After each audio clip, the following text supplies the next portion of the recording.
ખેડૂત ગમે તેમ કરે તો પરાણે એના ખેતરમાં થાંભલા ઘુસાડવાના છે. છાતી ઉપર, ખેડૂતના છાતી ઉપર દબાવીને કામ કરવાનું છે. આપણે જરોય હોય ને, પાણીમાં જરોય હોય, એ હરવે હરવે લોહી ચૂસીને અંદર કરે.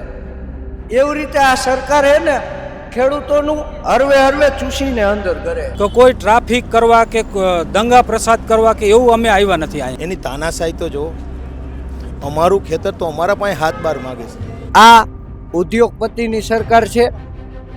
આ સરકાર ઉદ્યોગપતિને સપોર્ટ કરે છે. અને આ રેલીનો રેલો ઠેઠ ગાંધીનગર સુધી પહોંચાડવાનું છે. કોઈ પણ નેતા, કોઈ પણ પક્ષ હોય, આવે ન આવે, અમને કોઈ જ પ્રોબ્લેમ નથી.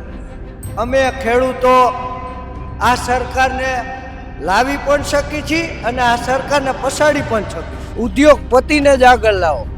જે અમીર છે એને ફૂલ અમીર બનાવો, ગરીબો છે એને ફૂલ ગરીબ બનાવો. અમારા સગાવાલા કે અમારા ઘરના કોઈ કે મજૂરો કે અમે અહીંયા કામ કરતા હોય ને અમારી ઉપર થાંભલો પડે અને અમારું મૃત્યુ પામે તો એનું જવાબદાર કોણ?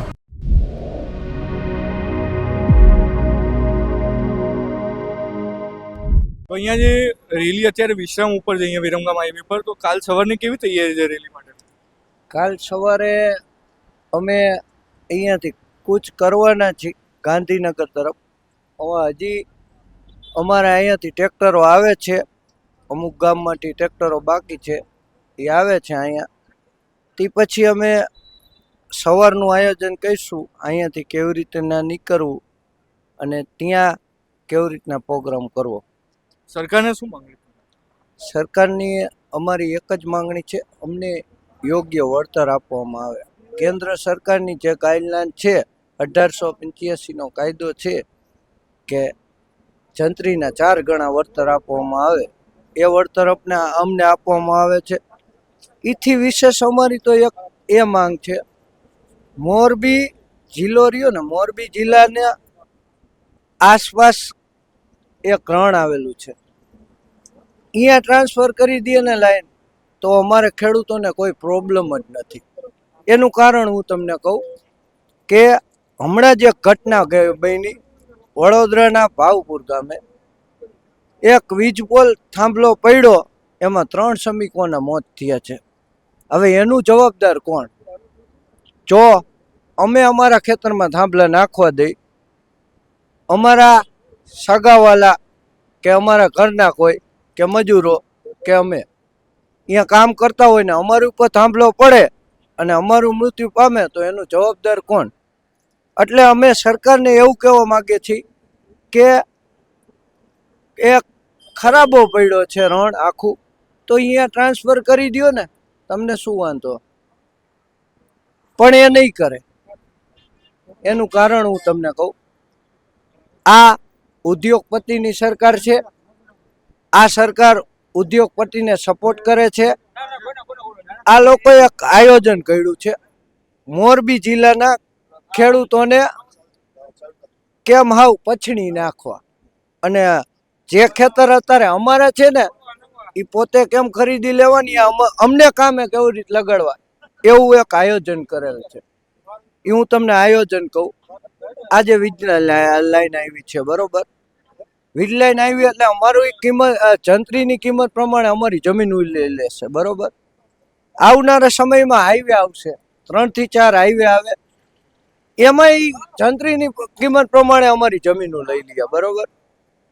પછી આવનારા સમયમાં હે ને એ લોકો ઈવી સોલરના પ્રોજેક્ટ અહીંયા લાવશે. અમારી તમામ જમીનો લૂંટવાનું આ કાવતરું છે. હું તમને એનું એક એક્ઝામ્પલ આપું. આપણે જરોય હોય ને, પાણીમાં જરોય હોય, એ હરવે હરવે લોહી ચૂસીને અંદર કરે. એવી રીતે આ સરકાર હે ને ખેડૂતોનું હરવે હરવે ચૂસીને અંદર કરે. ખેડૂતોને પાયમાલ કરવા દેવા માંગે. ઉદ્યોગપતિને જ આગળ લાવો. જે અમીર છે એને ફૂલ અમીર બનાવો, ગરીબો છે એને ફૂલ ગરીબ બનાવો, જેથી કરીને દુબઈ વાળી થાય. દુબઈમાં કેમ આપણા લોકો કામે જાય, એ લોકો આપને કામે ચડાવે છે ને પોતે શેઠ બનીને રાજ કરે. એવી જ નીતિ આ સરકારની છે કે ઉદ્યોગપતિને આગળ લાવો અને આ ખેડૂતોને કામ કરવા મજબૂર કરો, જેથી કરીને અમારા નીચે કામ કરે, આગળ ન વધી શકે. અને અહીંયા આંદોલનમાં મને એવું સાંભળવા મળ્યું છે કે અહીંયા પક્ષ વિપક્ષનો અહીંયા વચ્ચેનો દખલ અંદાજો કંઈક જોવા મળી રહ્યો. જો પક્ષવાળા કોઈ પણ નેતા આવતા હોય બરોબર, એ એના રોટલા શેકવા જ આવતા હોય. અમારે એમાં કાંઈ નથી પડવું. અમારા ખેડૂતનો એક જ મુદ્દો છે કે અમને યોગ્ય વળતર આપવામાં. અમે અમારા મુદ્દાથી અટલ છીએ. અમે અમારા મુદ્દાની વાત કરશી, પેટ્રોલ ડીઝલની વાત કરશી, ખાતરના ભાવ વધારાની વાત કરશી, અમને જી ભાવે અમારો પાક વેચાણ થવો જોઈએ એની વાત કરશી, કે આ કરદો પ્રથા એની વાત કરશું. અમે એ મુદ્દા લઈને જઈએ, ના કે કોઈ નેતાના મુદ્દા લઈને. એટલે અમે ખેડૂતો અટલ છીએ. અમે અમારું આંદોલન ચાલુ રાખશી. કોઈ પણ નેતા કોઈ પણ પક્ષ હોય, આવે ન આવે, અમને કોઈ જ પ્રોબ્લેમ નથી. અમે ખેડૂતો આ સરકારને લાવી પણ શકી છીએ અને આ સરકારને પછાડી પણ શકીશ. એટલે સરકાર ખેડૂતોથી જ બની છે અને ખેડૂતો માટે છે. ખેડૂતો માટે સરકાર જરાય નથી. સરકાર ઉદ્યોગપતિઓ માટે છે. જીએસટીમાં બેઠા એ અમારા ખેડૂતના પૈસે, ટેક્સના પૈસે. સરકાર એના માટે જ છે. જો અમારા માટે હોત તો અમારે અહીંયા ગાંધીનગર ધક્કો ખાવાનું શું જરૂર હતી? અમે સૂતા ન હોત ઘરે. તો કાલે જે રેલી છે તો એમાં કેવી રીતની તૈયારી છે અત્યારે? તમે લોકો શું કરો? આ રેલીમાં ફૂલ તૈયારી તરીકે બધા ખેડૂતો આવ્યા છે. ફૂલ તૈયારીમાં આવ્યા છે. ખેડૂત તરીકે જ ભાગ ભજવવા આવ્યા છે. કોઈ રાજકારણ રોટલા શેકવા આવ્યા હશે તો અમારે ચલવી લેશું નહીં. પેલો મુદ્દો એ છે. ખેડૂત તરીકે જે પણ હર કોઈ માણસને આવવું હોય તો અમે એને ના નહીં પડતા. પણ રાજકારણી રીતે જો કોઈ ઇમેલ થયું તો એનો અમે ચલવી લેશું નહીં. અમારા ખેડૂત આંદોલન નેતા તરીકે અમારા અગ્રણી નેતા ખેડૂત એને અમે વિચારધારણા મૂકી હતી ભાઈ કોઈ બહારનો પક્ષ આવે રાજકારણ કરવા તો અમે એમને જરાય પણ ચલવી નહીં લઈ. તો કેવી રીતનું અહીંયા જો તમે ત્યાંથી મોરબીથી અહીંયા વિરમગામ સુધી આવ્યા તો કોઈ પોલીસનું દબાણ કે કોઈને રોકણ? કોઈનું અમારે દબાણ નથી. બરાબર. હજી અમારા ગામથી 400 જણા આવવાના છે. બહેનો પણ તૈયાર છે. 2 બસો ભરીને બહેનો પણ સવારે નીકળી જવાના છે 4 વાગે. એટલી આતુરતાથી આવવાનું જેતપર ગામ. બરાબર. અમે હક માટે જ, આ જગતનો તાજ છે. અમે હક માટે આવ્યા છીએ. અમે કાંઈ અદાણીના ગુલામી કરવા નથી આવ્યા. સરકાર એની ગુલામી કરે છે, અદાણીની. ખેડૂત પડખે નથી. આજ ખેડૂતના મત લઈને સરકાર અદાણીને સપોર્ટ કરે છે. અને બીજા પક્ષને ઈમેલ આમાં થવાનું આવતું જ નથી. પેલો વિરોધ મને એ છે. હું રસ્તામાં આવતો તો મારી ગાડી લઈને, એટલે એવો મેસેજ મળ્યો તો મને પક્ષપાત કરવા માંડ્યા હતા. જે પક્ષ હોય, આપણે એકેય પક્ષનું નામ નથી લેતા, કોઈ પક્ષનો વિરોધ નથી. પણ ખેડૂત તરીકે જેને આ આંદોલનમાં આવવું હોય તો એના માટે અમે વેલકમ છીએ. બાકી કોઈ પક્ષને નહીં. ખેડૂત તરીકે, જગતના તાજ તરીકે જ અમારા જોડે ઊભા રહ્યો તમે. તમારી સરકારને શું માંગણી? સરકારની અમારે માંગણી એ છે કે અમારે ભાડે દેવાની છે જગ્યા સરકારને. 50,000 રૂપિયા મહિને ભાડે સરકારને જગ્યા આપવાની છે. એની તાનાશાહી તો જો. અમારું ખેતર તો અમારા પાસે હાથ બાર માગે છે.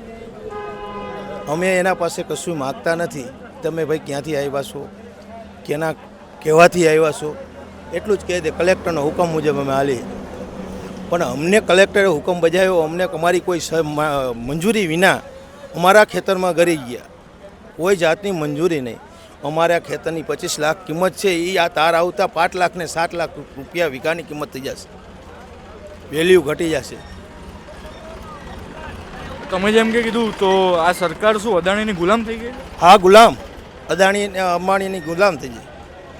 બીજું આનાથી વિશેષ શું? આટલું અમારા બહેનો દીકરીઓ ઉપર જુલામ ગુજાર્યો છે, લાઠીચાર્જ કર્યો છે પોલીસે. અને પોલીસે એનું કામ કરે છે. એને ઉપરથી આદેશ મળે, સરકાર તરફથી જ આદેશ મળે ને. આમાં કોણ દે આદેશ? સરકાર સિવાય બહારનો માણસ તો કોઈ આદેશ ન દે ને. દિલ્હીથી જ આદેશ આવે. ભાઈ ખેડૂત ગમે તેમ કરે તો પરાણે એના ખેતરમાં થાંભલા ઘુસાડવાના છે. છાતી ઉપર, ખેડૂતના છાતી ઉપર દબાવીને કામ કરવાનું છે. પણ 2070માં જે કોઈ અમને સપોર્ટ કર્યો હશે, અમને એવું લાગશે કે આ સરકાર સારું કામ, જો કાલે અમારું નિવેદન સાંભળી અને સરકાર અમને અમારા જોડે ઊભી રહેશે, અમારી માંગ પૂરી કરશે, તો અમે હજી સરકારને અપનાવવા માગી. સરકાર ગમતી સરકારથી અમને સરકારને અમે સરકારને આજ સુધી ચૂંટાવી લાવ્યા છીએ. અમારી માંગણી પૂરી કરે તો અમારે કંઈ વાંધો જ નથી. બીજી સરકાર આવીને અમને સારું કરી દે એવું અમને કાંઈ છે જ નહીં. અમે સરકારથી નારાજગી છે, પણ આ મુદ્દે તમે પ્રાઇવેટ અદાણીને જ પડખે ઉભા રહ્યા, ખેડૂતના તાજ તરીકે તમે ખેડૂત પડખે ન ઉભા રહ્યા, જે અન્નદાતા છે એના પડખે તમે ઊભું રહેવા માગતા નથી. આજ તમને જીતાવીને આવ્યા ને તો આ ખેડૂત આવ્યા છે, બાકી કોઈની માલની તાકાત નથી કે તમને જીતાવીને એ ખુરશી ઉપર બેહાડી શકે. અદાણીને તો કહેજો વોટ માગી આવે, તમે પૈસાથી ખરીદી શકશો વોટ. આ તમને ચૂંટાવીને આવ્યા હે, અમે આક્ષેપ કોઈ ઉપર માગતા જ નથી, આપણે સરકાર ઉપર નથી નાખતા. વોટ ચોરી કરે એ આપણે કોઈ ઉપર આક્ષેપ જ નથી નાખતા, પણ અમે ચૂંટાવીને અમે આપી. તમે વોટ લઈ આવજો, ખરીદી લઈ આવજો કોક પાસેથી, અદાણી પાસેથી માગજો, વોટ દે, ત્યાં અમારા પડખે આવશો તમે કે વોટ દો અમને, અમને ચૂંટાવીને લાવો, અમે તમારું સારું કરશું. ચૂંટણી આવે ત્યાં આવો વાયદા કરીને જાય છે હર કોઈ પાર્ટી, પણ ખેડૂત પડખે ઊભા રહેશે એ જ અમારી પાર્ટી, એ જ અમારો નેતા. બસ અમારે તો આ રેલીનું જ જોવાનું છે કે જેમ બને એમ અમારે જેટલું પબ્લિક વધારે થાય, આખા ગુજરાતમાંથી ખેડૂત મિત્રો ખેડૂતને સપોર્ટ કરવા પહોંચી જાય અને આ રેલીનો રેલો ઠેઠ ગાંધીનગર સુધી પહોંચાડવાનો છે. અમારે થાંભલાનો ન્યાય જોઈ કે અમારે થાંભલા હવે જોતા જ નથી અને એને પરાયણે ખોડવા છે, અને પોલીસ મૂકે અને દમન કરે કે એના જ કાયદા ચાલે, અમારું કાંઈ ક્યાંય ચાલતું જ નથી. હચોડું એને જેમ કરવું હોય તેમ કરે છે.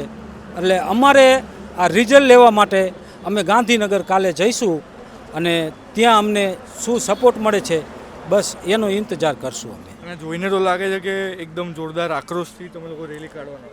હા, રેલી તો અમે આક્રોશથી જ કાઢવાના છીએ, અને જેમ બને એમ શાંતિથી, આક્રોશથી પણ શાંતિથી. અમે કોઈ વ્યવસ્થાને દોડવા નથી માગતા કે કોઈ ટ્રાફિક કરવા કે દંગા પ્રસાદ કરવા કે એવું અમે આવ્યા નથી અહીંયા. અમે અમારી માંગ લઈને આવ્યા છીએ. બસ અમને આ પોલની માંગ મળી જાય એટલે અમને સંતોષ છે, અમારે બીજું કાંઈ નથી. તો જેમ કે તમે જોયું કે ખેડૂતોએ શું કીધું, તમારું જે પણ કહેવું અમને કમેન્ટ્સમાં જણાવો. ધન્યવાદ.